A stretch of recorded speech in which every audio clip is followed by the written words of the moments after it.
Problem X is for the distance the car traveled. So we'd use the average velocity equals displacement over time formula, solving for the displacement. There'd be three different sections that we're solving for. The first one would be the time interval from 0 to 4 seconds. We're solving for the constant velocity.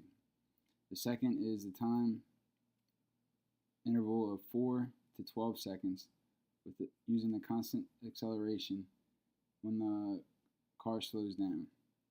The third part is when the car comes to a stop from the time interval of 12 to 16, which there's no movement.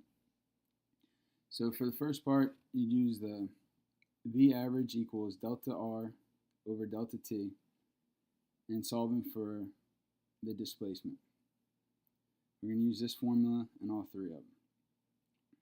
So it would be 20 meters per second times 4 seconds, which will give us 80 meters. For the second part, we use velocity final minus velocity initial divided by 2, using the absolute value because we're solving for the magnitude. So that would give us 20 divided by 2, which equals 10 meters per second. You plug the 10 meters in 10 meters a second times 8 seconds, which will give you 80 meters.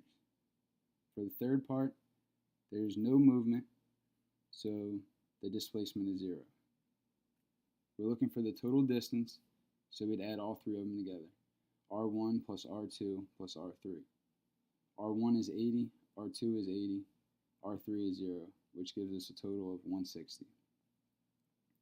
This is a position of the car over time graphed in every 2-second intervals. So for the first 2 seconds, the car travels 40 meters.